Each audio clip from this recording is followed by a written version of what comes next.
Start here. Fantastic. So once again, Rudy, thank you so much for taking the time to have this conversation. I really, really appreciate it. I wanted to start with the cantata workshops. And I was wondering if maybe you could walk us through how the idea for these workshops came to be. What was the process? How did you come to be involved? All those nice details. And then maybe you could tell us a little bit about the reactions from your audience in terms of being able to have this ongoing exposure to both a theological explanation and also the musical performance. I remember when Konrad Hummler, the machine of the project, he wanted to have me performing all the cantatas.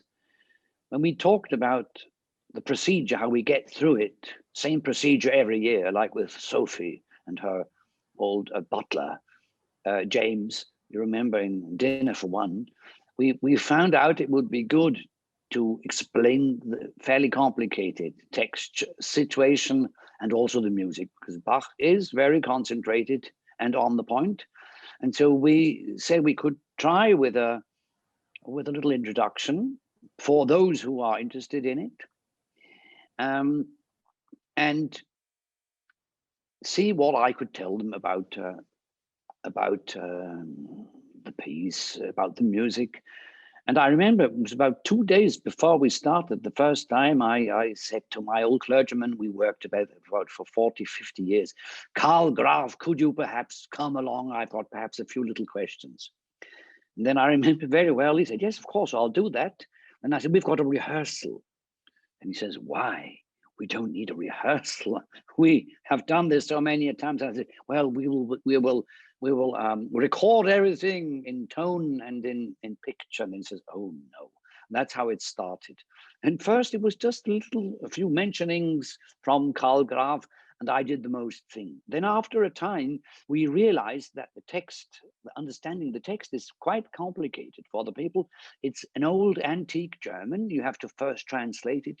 You have to see what is the interplay between the Sunday, the pericops of the Sunday, the relevant Sunday, and also of the text. And so we got into that. He always explained the text. I always try to explain a few aspects from the music. And first, I remember there were about perhaps 20, 30 people coming, and then the 250, 300 for the concert. And after a time, the group grew. So we realized the people like to hear about the music. And it was always my pedagogical, idea, philosophy. I would say what I really love is that I can try to explain something which is complicated, which perhaps the people haven't got the prerequisite for it actually, but that after I've explained it, they say, well, I think I've understand a teeny weeny bit more. And it's the same what I love if I can work with this, listen to a scientist, a person who tells me about biological micro atoms and things like that. I don't understand anything about it, but if he gives me the feeling that I understood a little bit more, I'm happy. And afterwards, that glass of wine, like I explained it the last time, people talk about it. They say, oh, that was jolly. He brought a spiritual. He did a bit of jazz, a bit of Brahms, a bit of Appenzell. But he was at the point, and now we're looking forward for the first performance.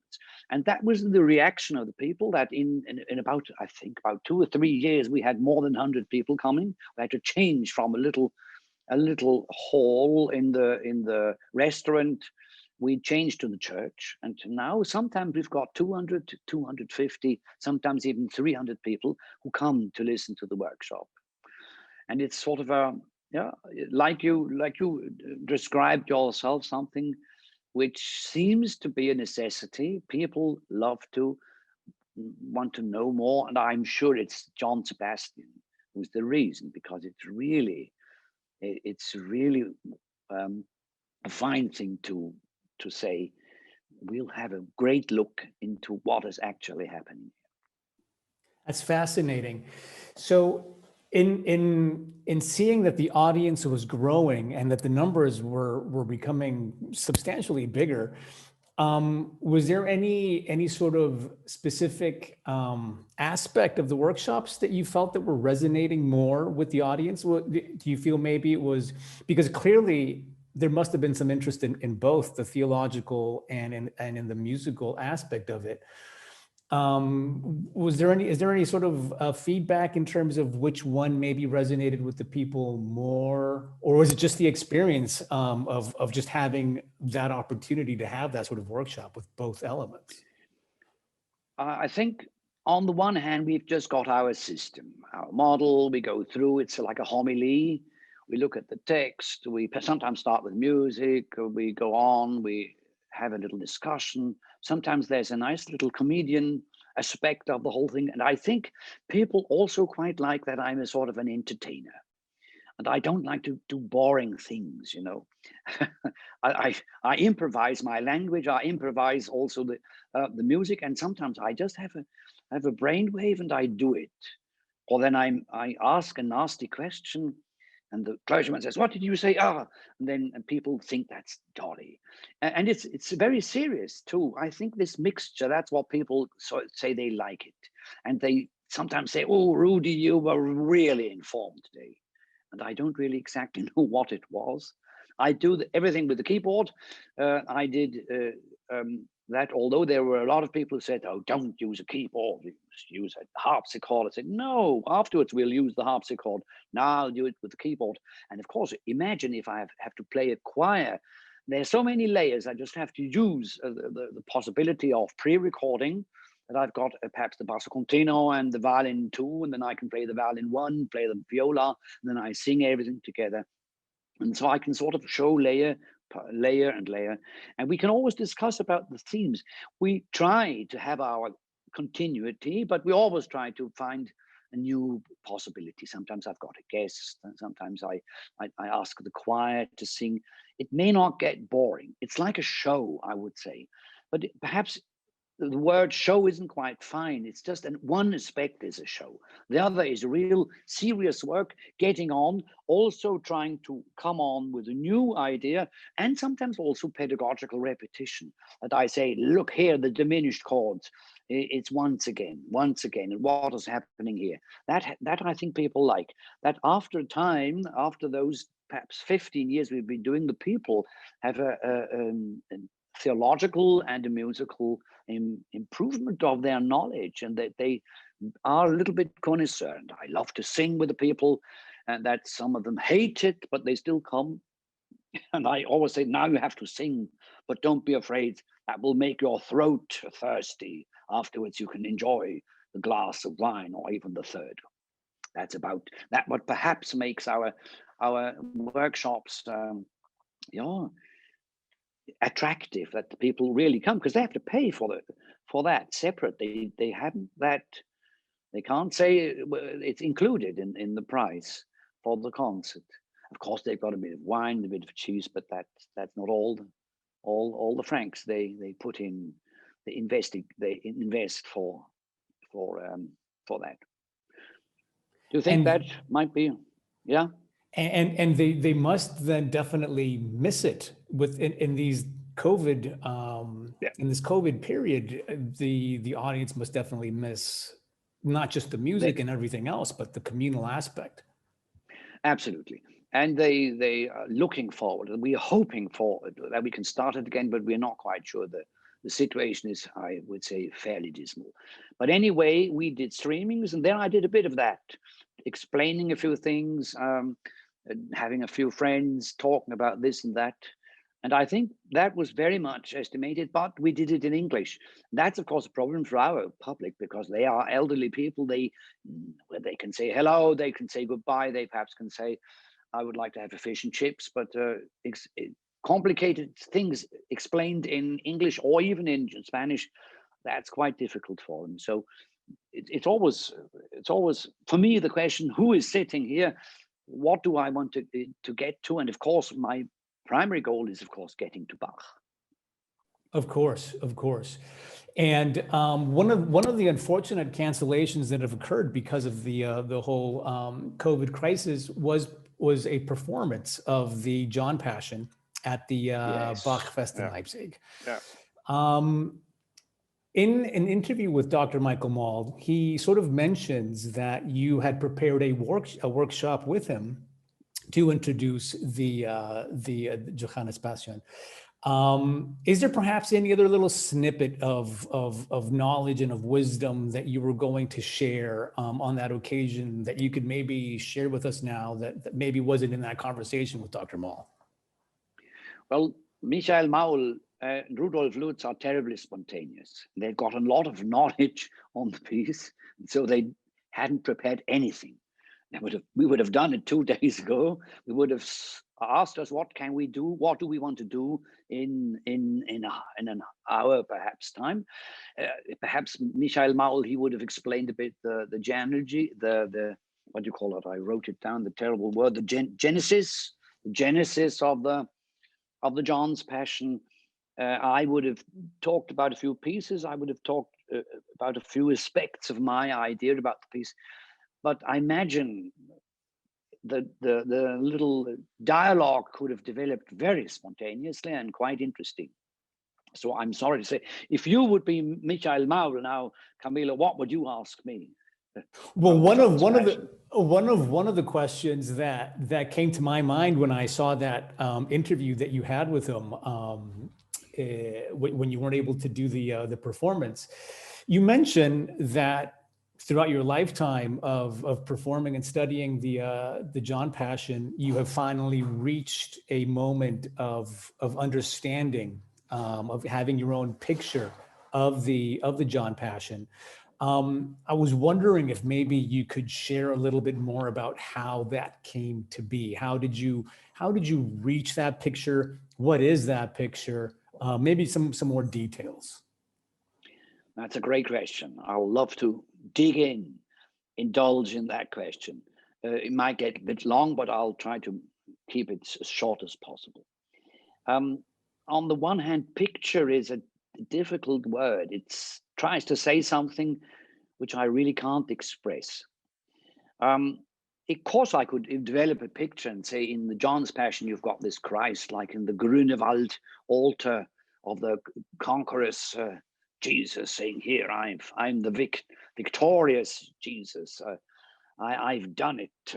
I've fulfilled my position as the Redeemer of the world. Herr, unser Herrscher, like we spoke it in our panel call with the estimated colleagues.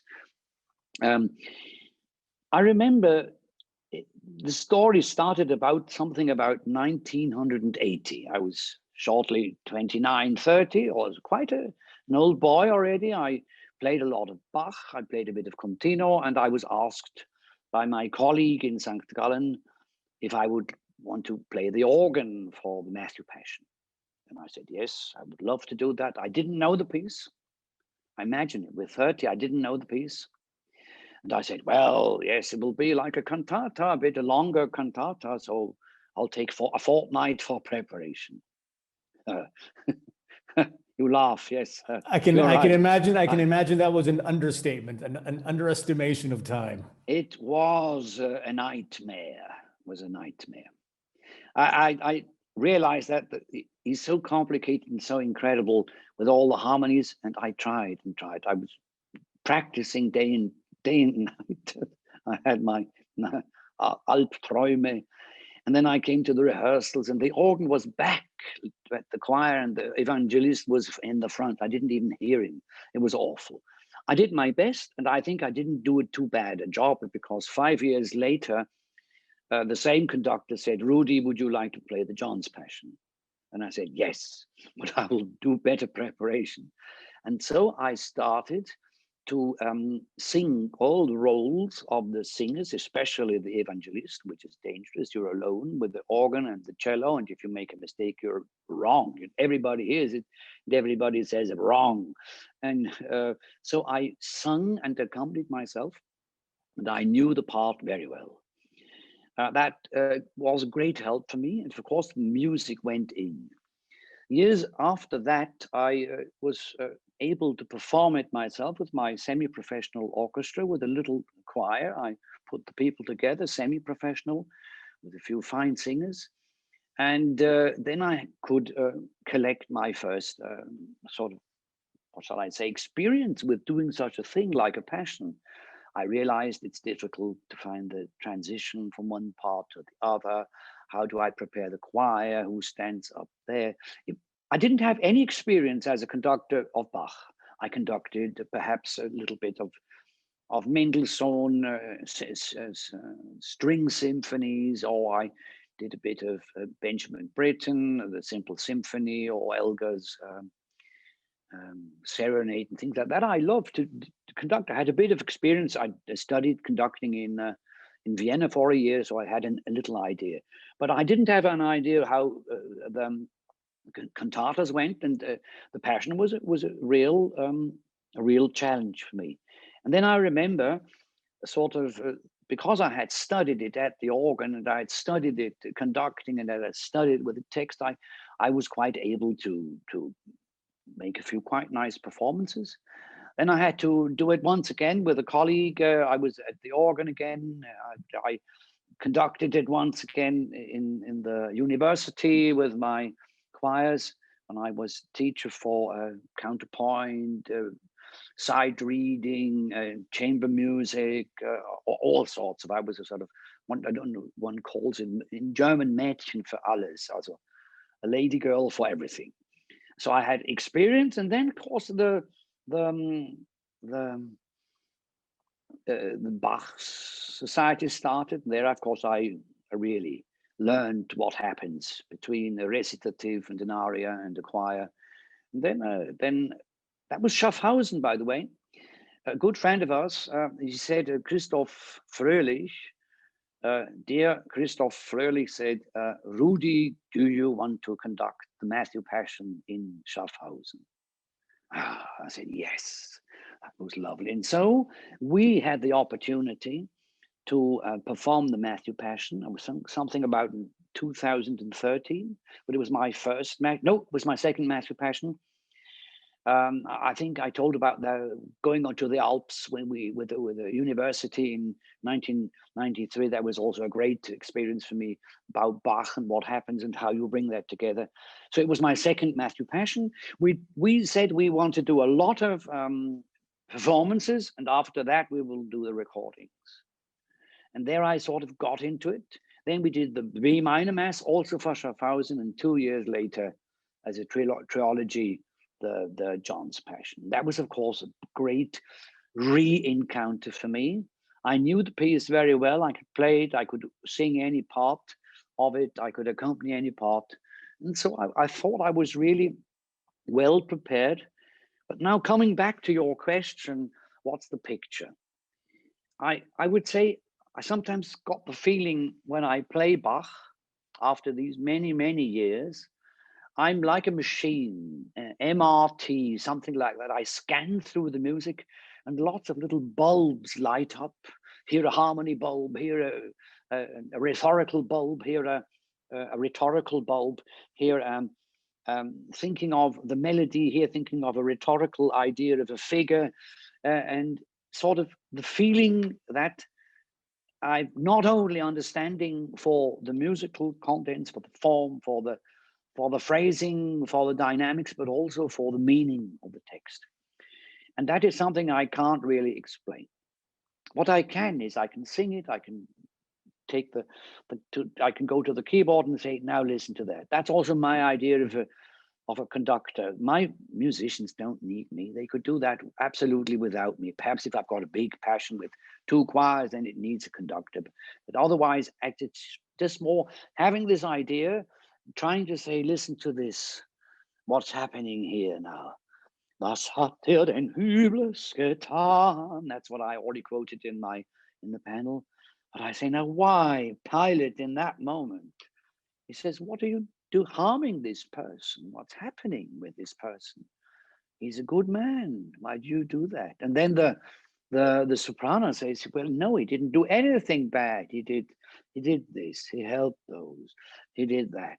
And then seeing how Bach goes through this figure, it's like on opera. I suffer with it. I've got tears. And sometimes I mustn't cry. I don't think musicians like when the conductor starts to cry. It's penable, but it's embarrassing, I think you say in English. But if they realize I'm not just only working on intonation, which is also terribly important, and phrasing, but I say, this moment, please tell me this story, please tell me this story, because I know the story.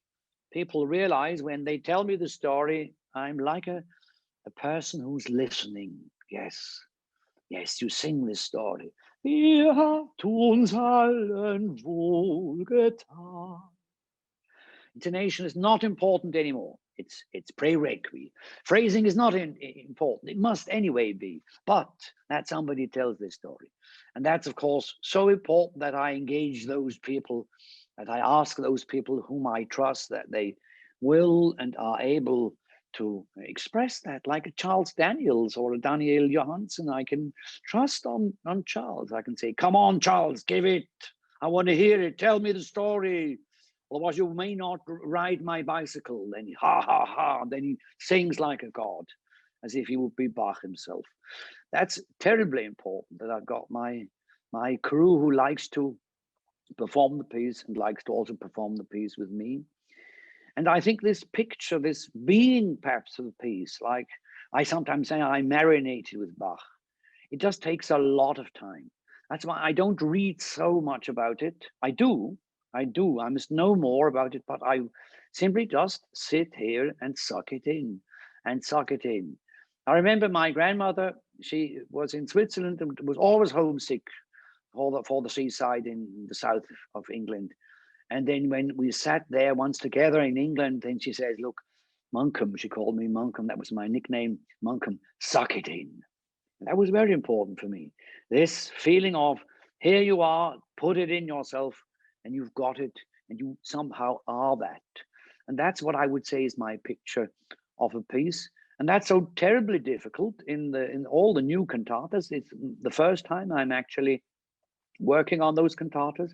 And so I must really hurry up to get to that point that I know the piece. And now in COVID, I had the possibility to prepare the January cantata. Since October, I'm really fine. I'm looking forward. I've got the idea. I'm bursting. I could just go on and say, look, do this, do it like that. I mustn't even say something. Yeah, that is the long, long answer for something which is, of course, really, really, really crucial for me.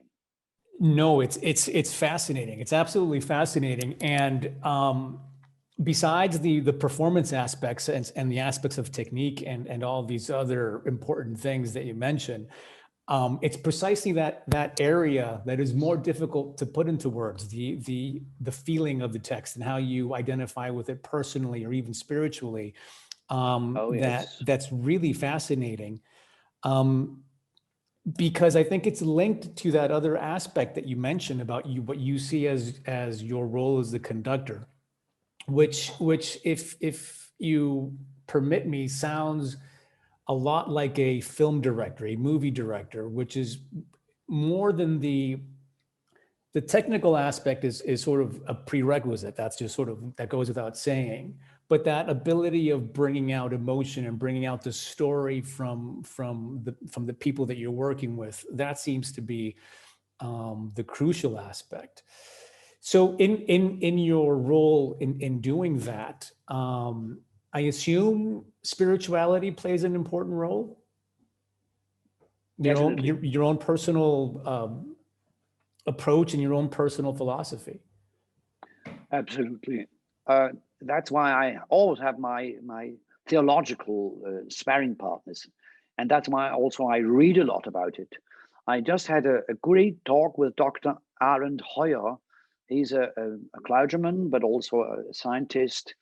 He's a doctor theological faculty in the neighborhood of Zurich, and he explained me the rhetorical upbuild of a cantata. What is a cantata actually? And it's not, they're not only the text that you understand what what is the interplay between the Sunday pericope and the libretto, but also what is the idea of a cantata as a sort of a sidecar to the sermon, the egressus, the Abschweifung, the going to little details, trying to explain something else, and that I sort of try to understand that the Martin Luther's text is clear. I think I know it really well. I sang it so many times. It's so deep in my feeling, and the Bach idea also, that I've got the feeling I'm trenched with it somehow, and I've also got, perhaps I've got the spirituality of Bach himself, because I've done it so much. I'm so near him that I believe he helps me, even if I myself perhaps am not an old-fashioned Lutheran Orthodox Christ. I would say a modern person saying, well, I wonder how I can explain, how God would explain me that he let things happen, which, you know, all the long discussions on, is God existing? But I know Bach believed in God deeply. He knew where andächtige Kirchenmusik, or even andächtige Musik, that is pious music, is performed, that God is near. So I believe him. And in this case, I really study the Bible. I study the story. I study the plot, but I also study Brockes, who did the text, and the text librettist of Bach, who changed all these things into arias, into ariosi and things like that. I want to know the storyboard. And in that case, you really say, I'm a film director. I must understand the storyboard and then try to get that together. And I must have this storyboard so clearly in me that if you say, Rudy, could you start with number 23? That I immediately say, yes, that's that and that. And I can say, where am I? Where am I? Where am I? Like when I was now singing und hatte dann Übles getan. Of course, now in the moment, I would have to fresh it up again, that I'm capable of saying, but I actually must know in any moment of the recording, because of course we didn't record from A to Z. We said, I'll start with that group and that group, and I must immediately know, here I am, and I must give the cue to the people that I say, and then it's Barabbas, and or it's that and that. That functions. Because we always came from the performances. We had 3 or 4 performances, and then we went to the studio and recorded it. So we actually just did another rehearsal. You wanted to ask something, I think. I was just going to expand on that whole idea of the analogy with the film director, and going into the questions regarding the recording process itself. So interestingly, very much also like a film director, the passions weren't recorded chronologically, but rather you would choose specific. How were the different movements chosen? Like what was the sequence, and what was the thought process behind that? So like I tried to explain, we work the piece through in rehearsals, like one always does it with a good rehearsal plan. I think a good rehearsal plan that everybody knows when they have to be where, and not waiting along till they've got nothing to do. That's the half of the process, and the half of the success a conductor can have. That I've got it. I say we start with Peter and the continuo. I need the organ. I would like to have the double bass for those and those positions, and then we've got 20 minutes for that. Then we go on to this, then we take this aria. So I build up till we've got perhaps the choir, and then afterwards I build down again. That's the process I also use for the recordings. I work days for a recording process, and so we've got absolutely no connection from one piece to the other. What I might do is, I've got the evangelist here to say, please, you're always here, that I can have you, that you give us a kick. And then he says, und schlug ihm auf das Haupt, bam, bam. And then I can give the choir, oh, Haupt voll Blut und Wunden. Of course, I don't even really need the evangelist. I could do it myself. But it's, of course, much nicer if Daniel Johansson or Charles Daniels or who it is here and sort of pounces in like a tiger, jumping onto his what do you say, Opfer. His prey, his prey. His prey, yeah, prey and pro, yeah, his prey, yeah. And that is an instinct. And if you've got an evangelist like those two, you just have to say, here's the cat, here's the dog, here's the pig. Just do it, and they go off as if they're programmed. It's really fascinating. I must be able to get that together. And then we've got those single parts, and my engineer, of course, is always here, and then he puts it together, and then we work in the studio, and then I says a little longer, a little less longer. I'm conducting in the studio, and then we get it, and then we listen to it, yeah.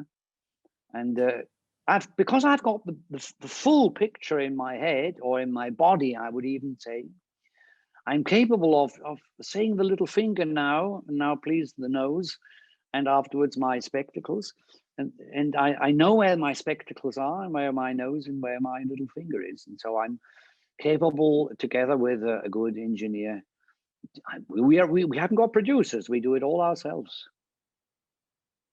And in that process of acquainting yourself and knowing the pieces so completely and so thoroughly, going back to something that came up in our panel discussion on December 11th, Mr. Ton Koopman mentioned the autograph score and studying the autograph score and always starting with the autograph score.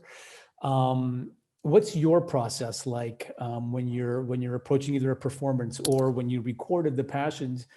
Does the autograph score play a role?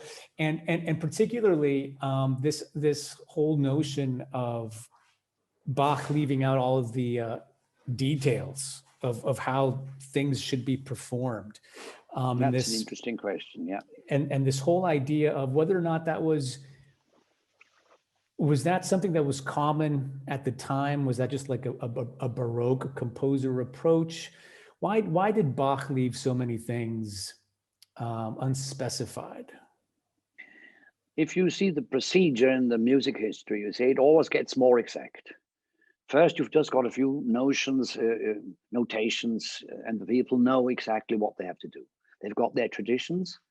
That's sometimes really difficult because then, let's say, like Quantz comes and says in the essay of trying to find how one plays the flute, he explains a few details, or Matteson explains a few details. We don't know anymore. That was the historical approach. But I think it's like a jazz band. They mustn't explain how it goes. They've got their lead sheet and they go off and they've got their possibilities. Now, Handel, he let much more open for the soloists. They could do a da capo and do a lot of embellishments. And Bach, he never really trusted his singers, and he wrote all or most of the embellishments himself. So a da capo is a real problem. You can't really put very much more to it. Perhaps you can do a little other phrasing. You can do a piano, but and the dynamics in the procedure of like Mozart and Haydn, then of course Beethoven, who really started to put things very exact. I think it's a sign of the time that in the Baroque time you didn't see any necessity of doing anything, putting it down even exacter. And I can imagine Bach had a very clear idea what he thought is fine. And I wonder how he would have thought about all our performances. That's something I'll ask him then if I might have a date with him in heaven or in hell or in the purgatorium or something like that. And which is an interesting concept. What are the questions that Rudolf Lutz would ask Johann Sebastian if he were to have the opportunity? Was there an idea of improvisation that Bach may have held? Was he also perhaps not specifying things because he would want his musicians to improvise? Well, perhaps in the organ and the harpsichord, or in the organ part, they've just got the numbers, and that was always a possibility of an organist to do a bit more or less, but we don't know exactly how he would have liked it. Perhaps he liked it, preferred the simple way, like I will hear it in recordings of colleagues. Perhaps you remarked that my continuo is very rich. I've got a great harpsichord player, Thomas Leininger, and I said, make a little entrance, make a little connection from this part to this part. Of course, the most important thing for the tenor is you must hear what he's telling you, the story. But I mean, if I've got a guitar and I'm accompanying myself telling a story, Frankie and Johnny were lovers, da-da. If I would be Ray Rudolph Charles, I would do it my way. And I would sometimes do a bit more. I wanted to tell the story, of course. Root-a-tee-toot, 3 times she shoot through that hard wooden door, and then he was my man. You perhaps know that Frankie and Johnny were lovers. I can do that simple. I can do it more complicated. I can do it, of course, here like an aria. I can do fill-ins. And when I'm telling a story in the recitative, I must see that the story goes on. But I like to put little colors in. I say, look here, when it says Judas aber den verrieten, I mustn't tell my harpsichord player that I want to have a sharp arpeggio. If I would teach continuo, which I did for years, I would now say, look, the chord, the quality of the chord, and the quality of the expression, the effect is, what would you say? What would you tell your actor to do? And say, angry.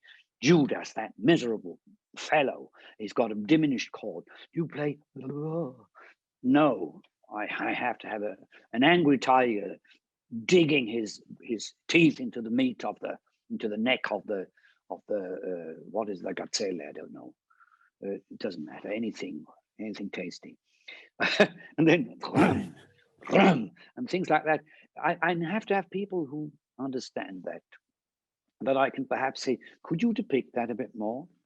Or that I sometimes just say, listen to what the singer is doing, or I'm just here, sitting here, and say, let's do it once again. I mustn't do anything more. I don't want people on the organ and on the harpsichord being afraid of me, because of course I improvise and I've got a lot of ideas how one could do it, but they have to also develop their own thing. I think that's a sort of certain freedom Bach gives. But on the other hand, he gives a clear instrumentation. He says he would like to have gambas. And if he hasn't got viola d'amores, then he takes violins, but not because he prefers the violins, but he just hasn't any capable player for viola d'amore, which is a very difficult instrument to cope with. And of course, if he would have a bigger choir, he would have done it like that. For me, it has to be transparent. That's the most important thing. I want to hear the interesting counterpoints, and so I have to study the counterpoints. Then if I say, listen to the Matthew Passion. It goes P da da dee da da da da dee. The throbbing of the bass is wham, bum, bum, bum. And then ya da da ree ba ba bee ba ba ba bee ba ba da dee dee, and it goes up. Then I say, listen to the upper voice. It goes da dee da dee da da. And I say, did you realize that ba ba ba ba ba ba ba ba, the top notes is a major? Yeah, I see you now. You're also are quite happy about that. And then people say, wow. And I say, he's going up to the cross. He's doing a great deed, which will give us redemption. And so Bach, I don't know if he thought that, but I perhaps he would have even said, Rudy, not a bad idea. I like it. I didn't even realize it. I'm sure he did realize it. Because he sometimes got those counter melodies going up. Some terrible thing has happened. Well, if he believes that in heaven things will be fine, and it's terrible here on earth, it's COVID and all sorts of other terrible things, people dying, And what shall we do? We've got this situation now in the moment, I think, which is really frightening. We can't do it, or we hope for the vaccination and things like that. But it was never like this in my whole life. I've never experienced it, but I'm sure in the time of Bach, it must have been something like that.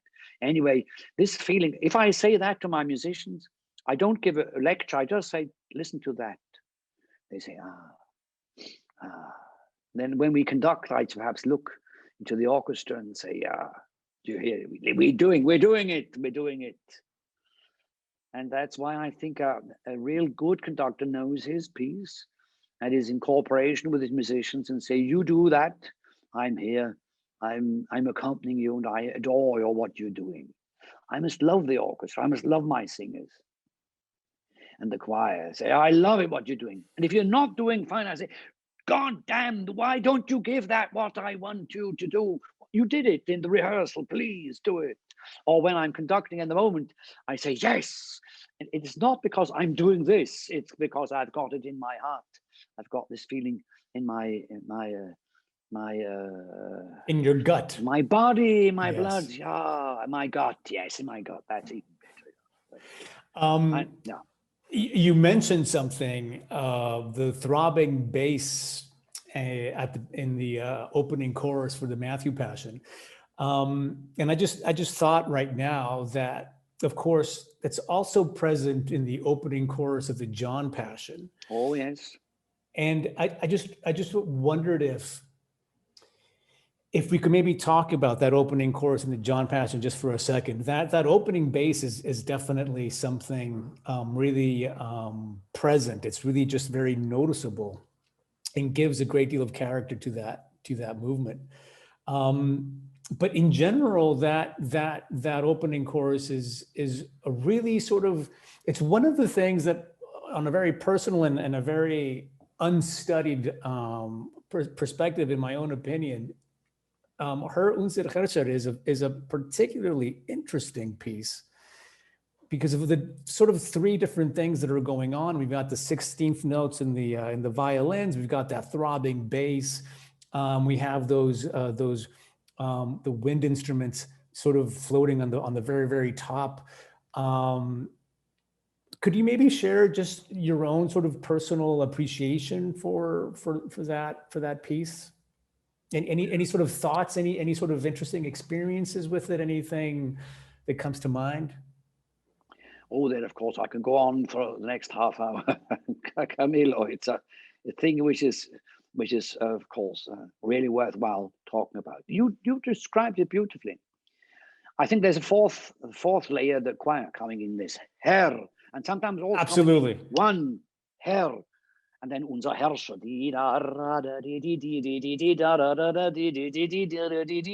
going up to the cross. Ich werde es vollenden. It's the picture of Jesus Christ, John's picture Bach has got, which is so fascinating. That's why I would never say I prefer the Matthew Passion, although of course the Matthew Passion is an immense Mount Everest, but with a completely different Jesus. There the girls are coming, the daughter's son coming. What, something terrible happened? The other choir says, what's happening? It's like a film scene. They were running on. And I never thought about, remember, on the panel, I told him my 17-year-old boy said it's Auschwitz, the corpse is on the car.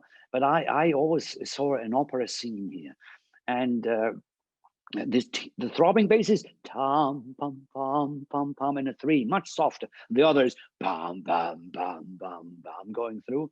And then, of course, also the die Herr, unser Herr, di, ta, the octave, and then da, da, di, da, da, da, di, and then ta, do, pa, pa, pa. You see my hands going with the harmonies. Now I'm living the harmonies, and then di, ta, dam, bi, ta, dam, di, ta. And then in der Niedrigkeit, when it's very loud and then goes, Niedrigkeit means down in the dumps, as a small little nothing. What happened when, as a baby, he was like that, and then afterwards when he was crucified, and things like that. I'm fascinated what Bach develops in this piece, and that's what it needs. The exact study of all these things, and then the possibility to say, what must I do How must I let the violins play? Or no, for me it's. But my violins must also like to do that. They must do it with fever. And if they don't do it with fever, they only do it with fear. Mr. Lutz will kill them. No, it's not my way. I'm not the Toscanini type, which also brings great results. And I know a few of my colleagues in the Baroque scene who also sometimes are very powerful when they treat their person. But they do a great job, of course, too. So I tried to get into that piece, like you told me, explained it to me. And then I say this is the opening choir, and that's why I never really wanted to do the second version, which starts with "O Mensch, beweint ein Sündegroß," although I'm sure that would also be a great experience to start a passion. But John himself is a gospel, a man of gospel who really shows his Jesus. And you know what really interests me? I mentioned it in the panel too. I wonder how Bach would have depicted really Saint Mark. Of course, we've got reconstructions, but we haven't got very much about it, which we know. Yeah, the opening choir is, I imagine, quite clear with the Fürstin.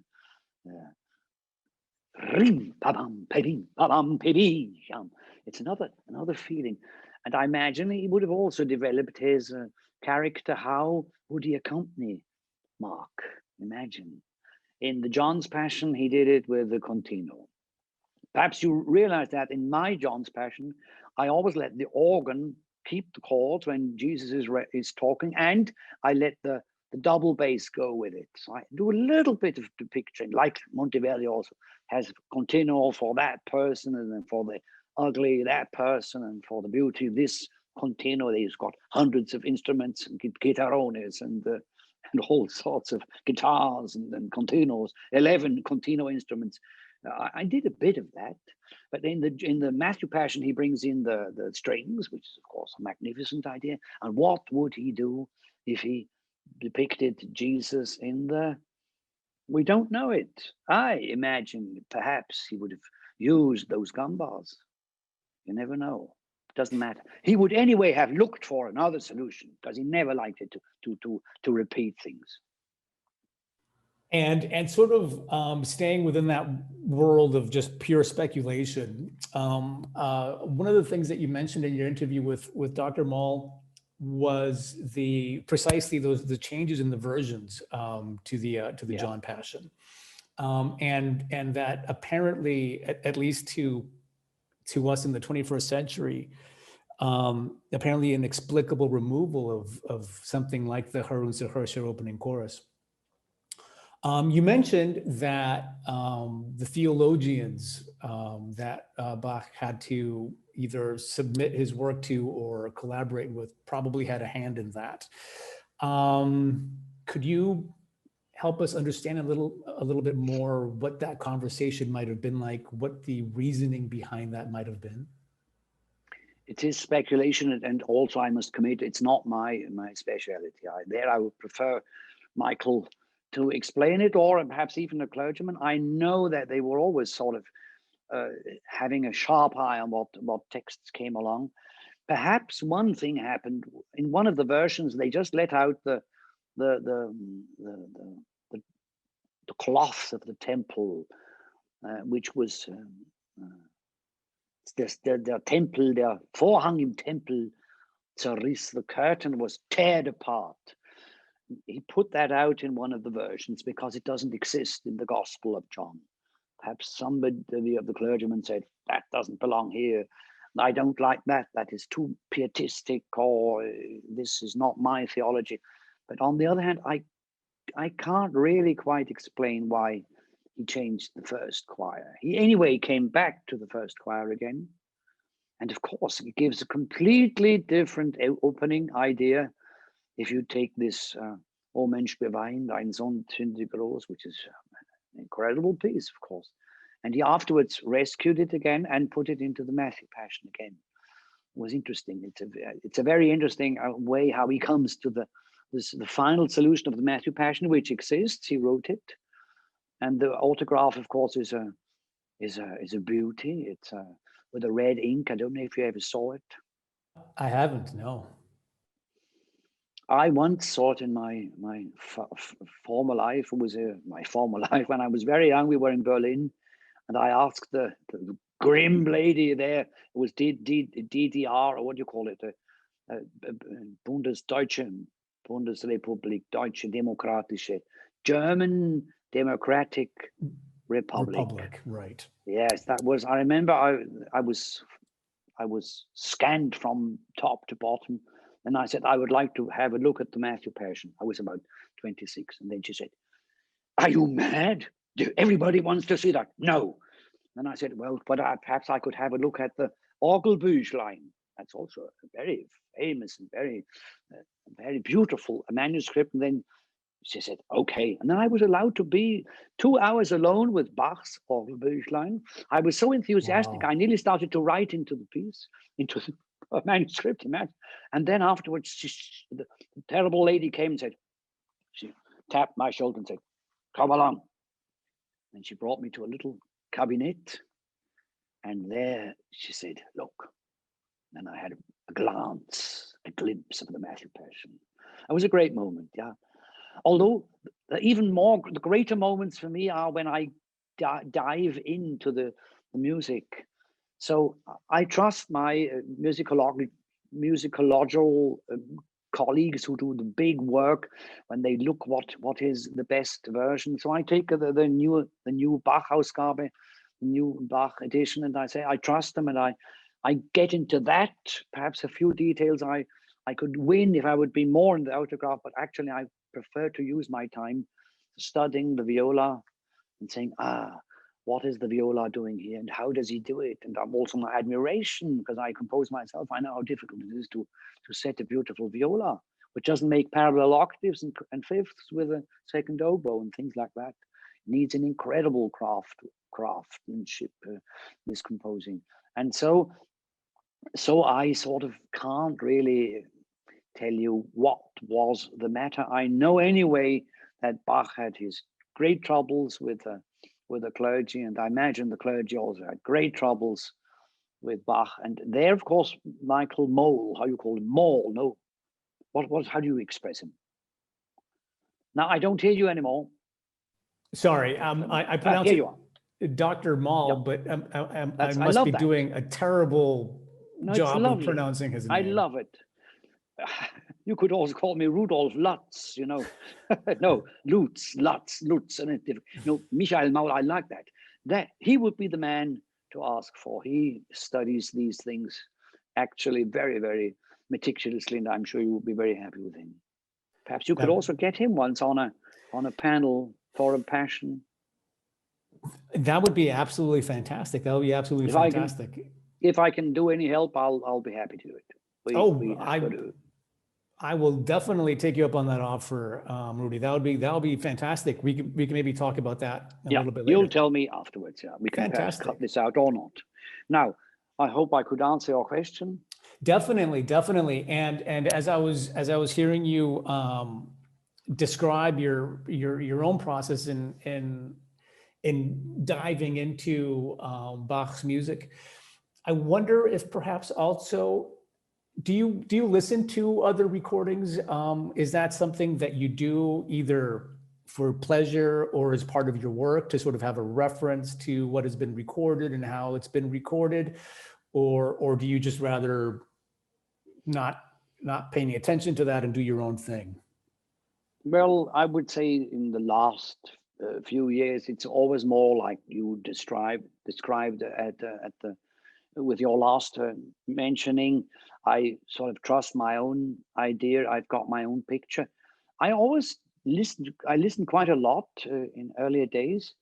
I always tried to first find my own solution, and then I start listening to solutions of colleagues, and sometimes I say, "Oh, that's lovely," or of course I can profit of the knowledge of my performers. If I've got Peter Harvey singing Jesus his 1725th time, he's got so much experience that he can say, get out that, I need a little bit of time. Why not do this? And then he sings it like like if he would be Jesus himself, and then I just have to say, please accompany him. And so I learn a lot in rehearsing. But now in the moment, what I do when I learn a new cantata, I first just go into the text, I go into the music. I have to wait till this picture pops up, and then I can listen to a recording, and then I can see, this is a problem, especially if I can see a live recording or hear a live recording. I can say, I don't hear the flutes. Here I have to do something. What can I do? And then I see it's a problem of the score. Sometimes these flutes are so low that the recorder flutes, perhaps I haven't even the possibility to get it out because it's not possible. But I could try this and this and this. But actually, I'm spending the time I can spare for Bach, because it's not the only thing I'm doing.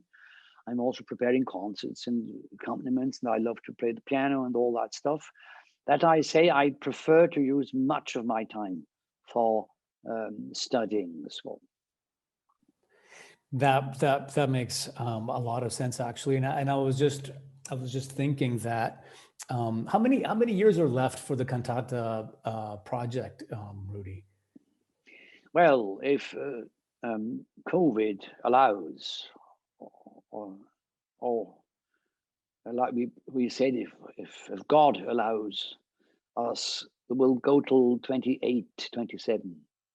So we're far over the half. I would say we've done 2/3.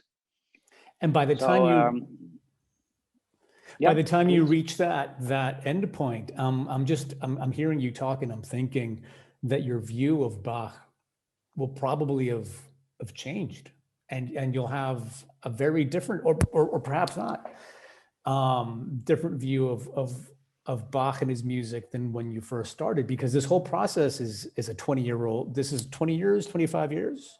About I think something like that. I would say perhaps 22, 23. It changed a lot, yes. I got in with good prerequisites. I had not enough experience. I knew that I have to find figures, I have to understand the music. But now, of course, I've got much more experience, and because I'm doing it so much, I've got the experience. I think I don't know what will happen. I'm now in the moment studying, like I told you, with Dr. Hoyer, rhetorical, liturgical aspects of the cantata texts. And I think that sometimes just confirms that what I always thought about it, that those little particles, those little parts, this little chord, then this little chord, and then this word, this Bethlehem, always showing a new aspect, not only saying, here he's born in Bethlehem, but Bethlehem is the bass, oh, what's that? He's interpreting something. He's already saying Bethlehem is the starting point of the crucifixion.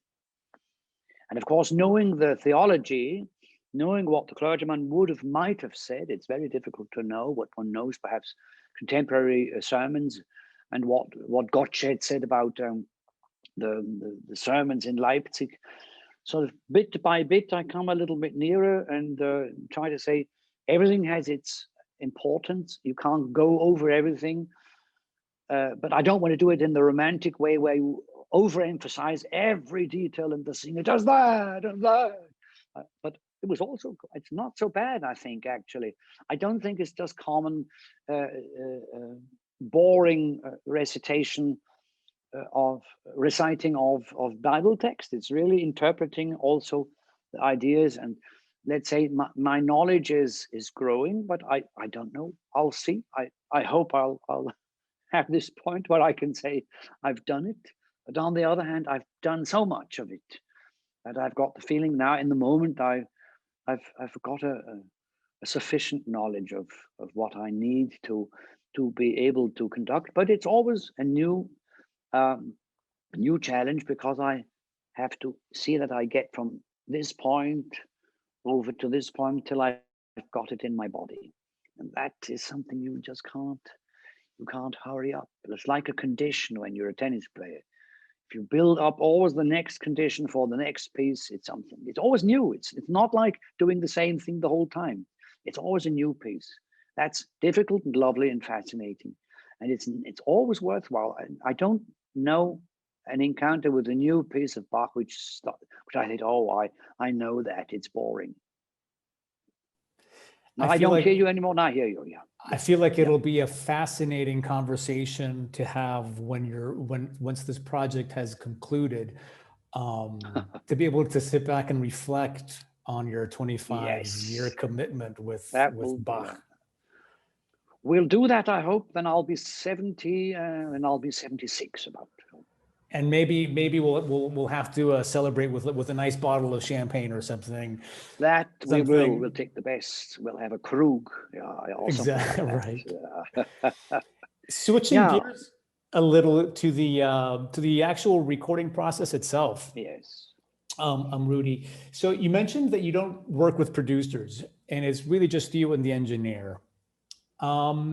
Yes. Is there any prior preparation? So before the musicians actually come in and before the actual recording starts, do you sit down with your engineer? Actually, maybe first you could start us off by telling us a little bit about who the engineer was for both the Matthew Passion and the John Passion, and how you came to involve this person or these people in the project, and then maybe just what your relationship is a little bit. I'm in the lucky situation that I have one engineer the whole time I've been recording Bach. It's Stefan Ritzenthaler, a great man. He is sort of very concentrated, a bit sort of this type, and he listens exactly what happens. He's got a very clear idea how he wants to record. He's got his variety of microphones.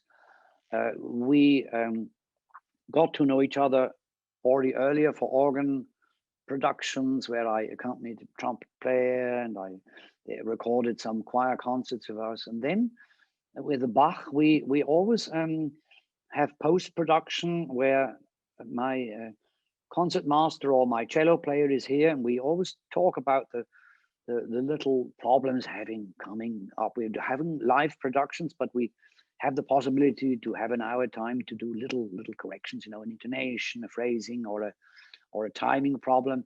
And there we, of course, always talked about what is the philosophy of my sound idea. And for me, it's transparence, and hearing that, and not the singer here, the orchestra back there, but the oboe going, this intermingling of the voices, but always hearing the singer and also always hearing the oboe player. And what does the continuo do? Not too much harpsichord, not too much organ, but enough. And everything has to be audible. And so in the course of these years, of these decades, we developed our own sort of sonic philosophy, which I think you mentioned even. It was so interesting. We recorded the Christmas oratorio in 6 different sections in 3 years.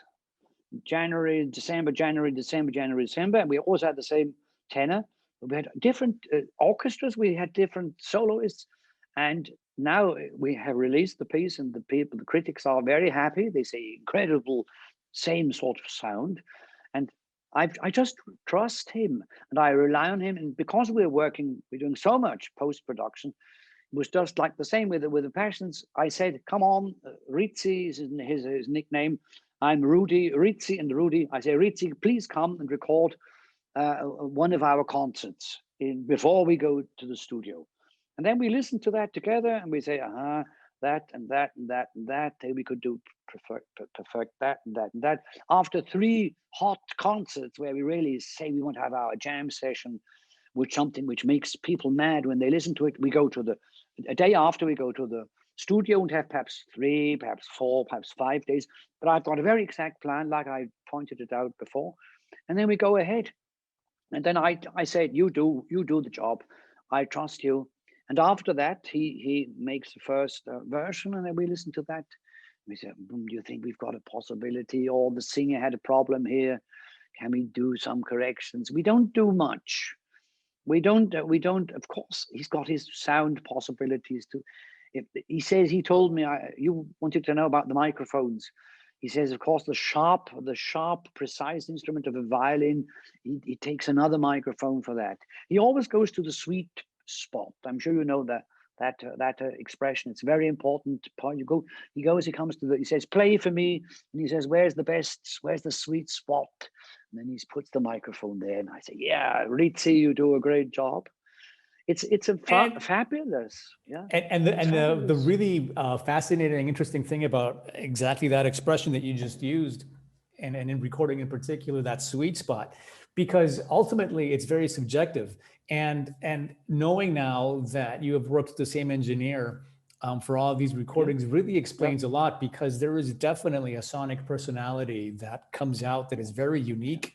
And it's just wonderful to hear. Now it makes sense, of course, if you're working with the same engineer, that totally makes sense. And perhaps it's our idea of performing music. We're a band, it needs everybody, and also people who prepare the studio, who prepare the Bühne, what's the Bühne? The place where you play, the stage. And the people who get the sandwiches prepared, and people, I always say you have to have a warm, nice place where you've got enough food and time to chat, and then an idea and a great piece, and then you go ahead and then you trust, and he's responsible for that, I'm responsible for that, my violin players are responsible for that, my organist, he tunes his own organ, he asks me a few things, but I say, do it your way. He says, what would you like? I say, I would like to have Nicola Kumer. You do it your way. Of course, he knows I can play any sort of Bach improvisation, and he also, I think he admires my capacities. But I trust him. He does a great job. And Thomas Leininger, all my cello players, and I say, you do it that way. Of course, I say what I don't like, or I say, could we discuss about it? And then when post-production is then actually getting the best of that, what we could find. And then, of course, my job as a film director, I explained that very exactly. That's the prerequisite. I must really know my story, that in any moment where I have to jump in, I can say, that's what I would like. But let's say when you've got Pilate and Jesus talking together in the John's Passion, there I'm sort of waiting at the edge of the stage and saying, I need a great Pilate, and say, Pilate, what are you doing here? Was bringet ihr für Ursache? Was bringet ihr für? What is he? Is he angry, or is he saying, well, I'm Sunday afternoon, please don't bother me with this itinerant preacher here. What's the problem? And then they say that, and then Pilate talks with Jesus, and then of course that incredible moment, was ist Wahrheit? And then I can say, well, what does Bach do? He says, was ist Wahrheit? He comes to a sixth chord, and then I can say, what I can find out if I'm the detective of the Bach score, I can say, Bach does it this way.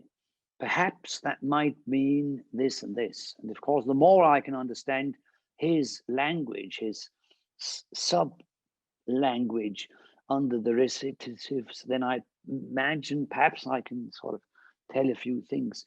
And then that's my work. And then, of course, the engineer is here and saying, oh, here we've got a problem with that note. Here you're too high, here you're too low. Then afterwards, we decide what is more important, to have a fiery interpretation, or perhaps a note which isn't quite perfect, or perhaps we can even have both. We've got a nice intonation. We're very exact, and I think it's worthwhile with Bach. It's not only emotion; it is emotion, but it is also very much precisement. Things like that. You see, the process goes along, and before we talked together this afternoon, I just telephoned Ritzia and said, would you like to be in a panel with Camilo? He might ask a lot of interesting questions. He said, no, I don't like that. I don't like that. I like to work. I do. And I said, but tell me, please, what do you do with the microphones? What do you do with this? And then he told me a few important things. He said, what is important is the sweet spot and the continuity. But I've got an idea, and he listens to a lot of recordings, and sometimes he says, how was this engineer able to manage to make a sound like that? And then he's always trying to learn more. And the same is with me. And I would also say my musicians and my singers, they are like that. And if I get a singer or who I've got the feeling is just not interested, doesn't want to produce my beautiful voice, is not interested in development or trying to get into interaction with music, and I say, sorry, I prefer to take other singers. And I was just going to ask, because your process, the process that you're describing sounds wonderfully reciprocal and very sort of based on dialogue and not at all the Yes. The imposition, giving orders. But what happens? How do you approach issues just like the one that you just described, when perhaps a performer isn't giving you what you need and you don't see that there's any interest in doing that, or when maybe a musician or a performer just doesn't hit the note or doesn't do that thing that you need them to do? Just as a general piece of advice to, or just from your own experience to other conductors, young conductors that might be interested in your advice. How do you approach that? How do you mention that? How do you coach your performers? The prerequisite is that I ask somebody whom I think is capable. If I have to work with somebody who is not my choice, I just listen what happens.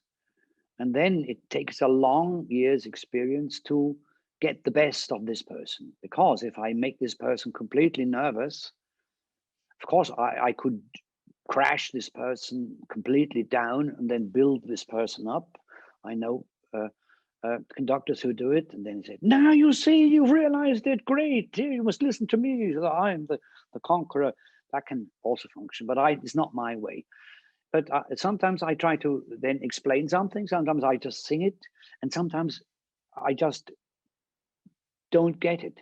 But of course, because I'm able to ask just for a passion or like that, for a recording, I try to get those people who I really would like to have, and then I just know they are able to do it.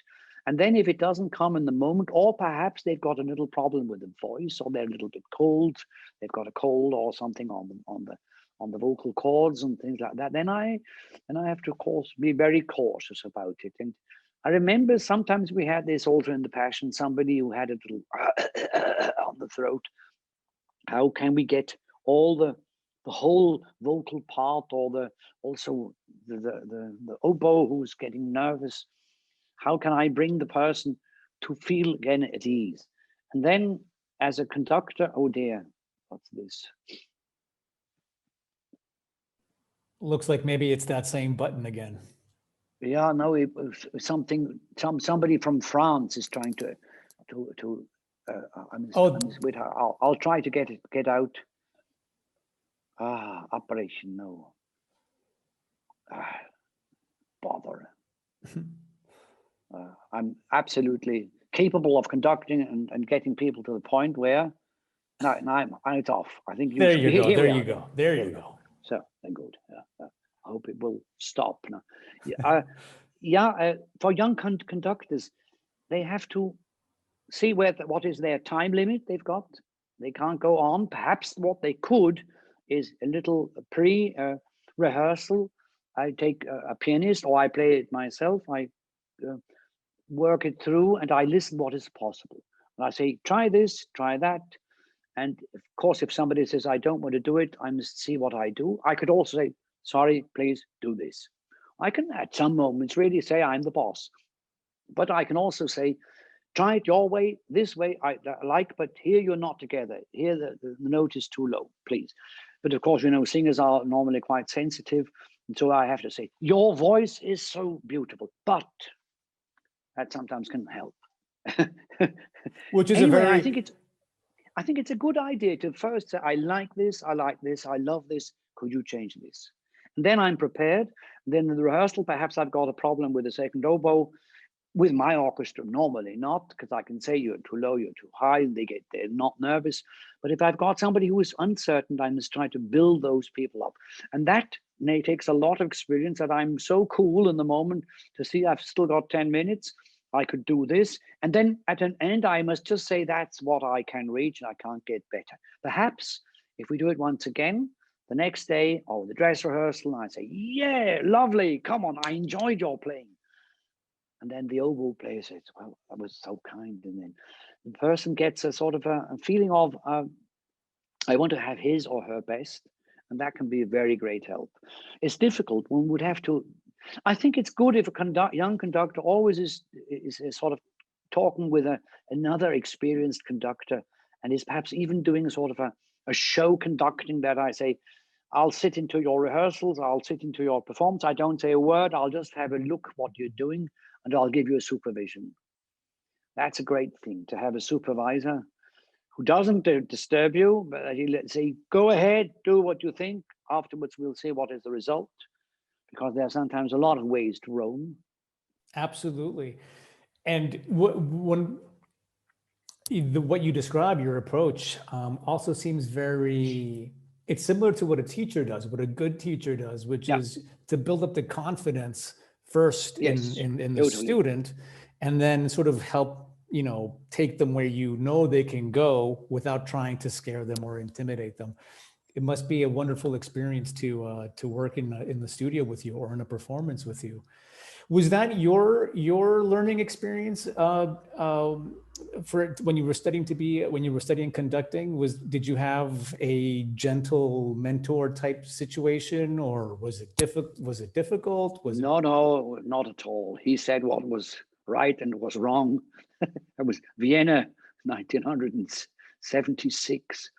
I sometimes suffered a bit, but the hard way to learn is quite okay.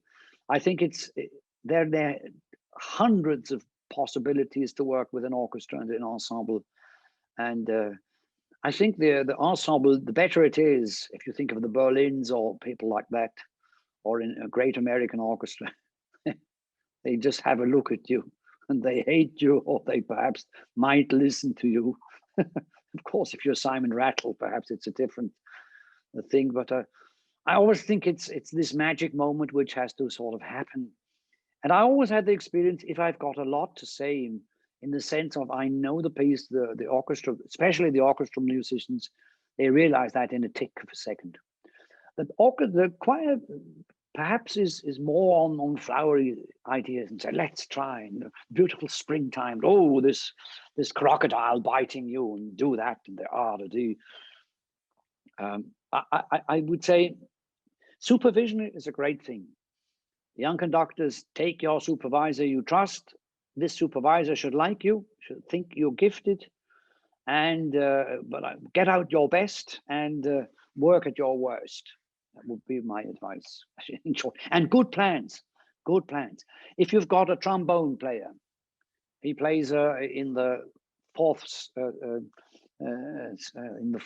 movement of, or in the third movement, I think, of the ninth of Beethoven. And you say you come for the rehearsal, and he waits from 2 o'clock till 5 o'clock, and he hasn't got nothing to play. Then you've lost your authority. But if I say, could you come at 4 o'clock? We'll rehearse that part, but I must do a few other things. And he's here. I say, now, there, okay. Then I can say, I've got another problem I would like to solve with the wind instruments, trumpets, or trombones, please. Have a nice evening. They will very much appreciate that, and say, that's good. And so I think good plan, and that shows also that I know the work, which is precise, which gives enough time, also enough pauses for a burger or something, or a little coffee, a bit of chocolate. That is also, I would say, a good idea to have successful rehearsals. And it sounds like another interesting comparison or analogy with the role of a film director, just being able to plan the logistics of everything so that your team has faith in you. maybe perhaps we could just to sort of end this wonderful conversation with the post-production process of recording the Passions. Did you spend a lot of time, because you already mentioned your faith and your trust in your engineer. Did you spend any time in the studio for the post-production, or were you just hands off and you trusted him and you said, listen, here's the material, these are the recordings, have your go at it? No, we got the same procedures as every year. My concertmaster and my cello player, or one of them, is with Stefan Ritzenthaler, and we go through. We first do the cutting together. He does a cut idea, and we say, that's great, great, great, great. Here, what could you do with something? Here we've got a little problem. And then when we've done that, he makes a sound. He prepares the sound, and we go and mix the production. And but he does the mixing. But we perhaps say, you know, I've got the feeling the basses are a bit fading. Could you imagine? And then he says, yes, let's try. Or we say the singer is in this position. What do you want? Or he asks us something. Actually, we accompany that quite a few hours. But it's not that we correct it, but he always says he likes to have a second opinion. And also when he has to decide some difficulty where he says, shall I do this or this? This might be a better phrasing. This is a better intonation. We can't correct that. We don't want to do any post-production. It's finished. When the recording is done, the recording is done, and we've got it. We try to get the best out of it.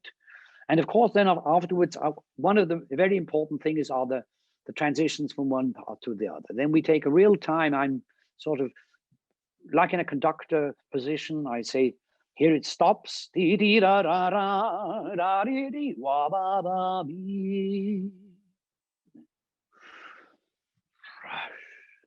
I conduct the entry, and he puts the mark, and then we do the distances between the gaps between one piece and the other.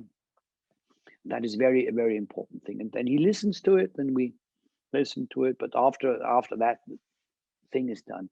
I always like to have also with a studio recording the qualities of a live production. That's why we do the 3 or 4 performances, and then we go directly to the next performance. Into a studio, sometimes we would like to go into a church, but that's normally not possible because there's a noise outside. So we always went to the radio studio in Zurich. It's a fine acoustic, but it's not the inspiring acoustic of a big church. So we have to try to find the sound. But you know our sound. I want to have this transparent sound where we hear all what is in after my mind in the score, and I want to also have something which is rich. I like sounds. I like fine glass of wine, good champagne. I like fine food, and it mustn't be an orgy. But I like that. I think Bach would have said, Rudy, well, yes, I agree with you. We can't only read Knäckebrot and there has to be room for pleasure and enjoyment. A room for pleasure and enjoyment. You're right. A good last word. And I want to say something with my Passions. John Sebastian wanted to tell people something, and wanted to them that they came into interaction with what happened. They knew the story. They knew the clergyman, but they didn't know the piece. And imagine how many times we heard the John's Passion, and imagine how many times Bach heard his John's Passion. It's incredible. We can't imagine how it was. Right. It's fascinating. Rudy, thank you so much. I don't want to take any more of your time. You've been already very generous with me as it is. I just have one final question that I'd like to just sort of sneak into our conversation, which has to do with your composing, and more than anything, how for the young musicians, the young composers, the young conductors that may be listening, how do you manage your time to give yourself the space to be able to compose and to work on your own pieces while still having all these other professional commitments that obviously must take up a great deal of your time? Well, time is anyway, I would say, the great secret of sort of being successful in this in this interesting and funny sort of business life. I need it now, and after time, I really need it. I think composition gives me the possibility to go into the other side of a role, and I'm doing a lot of composition in the olden style. I'll be having a concerto per diversi strumenti in D in the Leipzig Festival now next June. I finished the piece. It's not a Brandenburg, but it's a concerto like it with for viola, violoncello, and fagot as a bassoon, as the triplet, and the little orchestra. But in doing that, I can sort of solve problems myself. I'm not only the the, the man who has his score, which he tries to build, but I build my own score. I build my own house.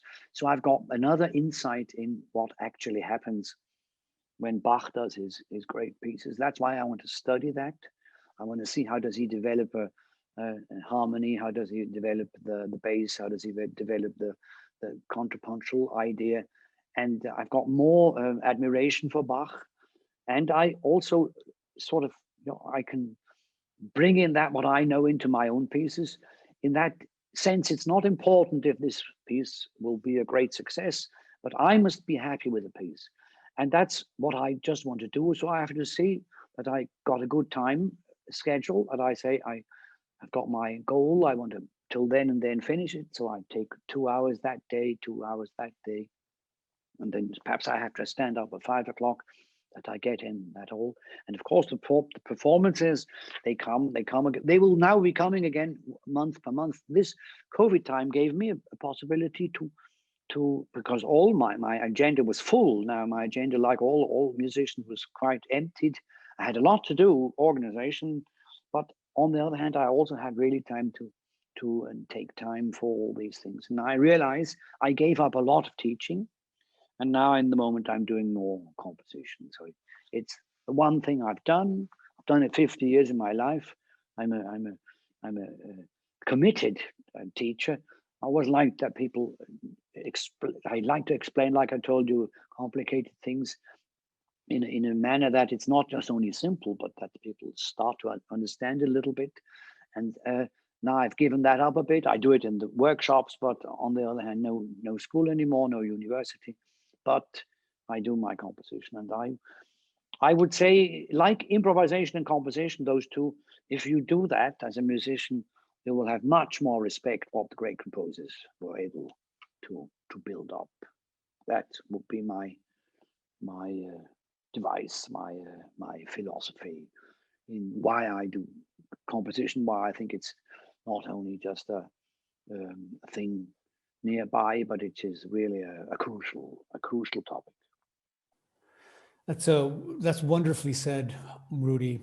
Again, I can't properly express my appreciation for your time and your insight. It's absolutely wonderful.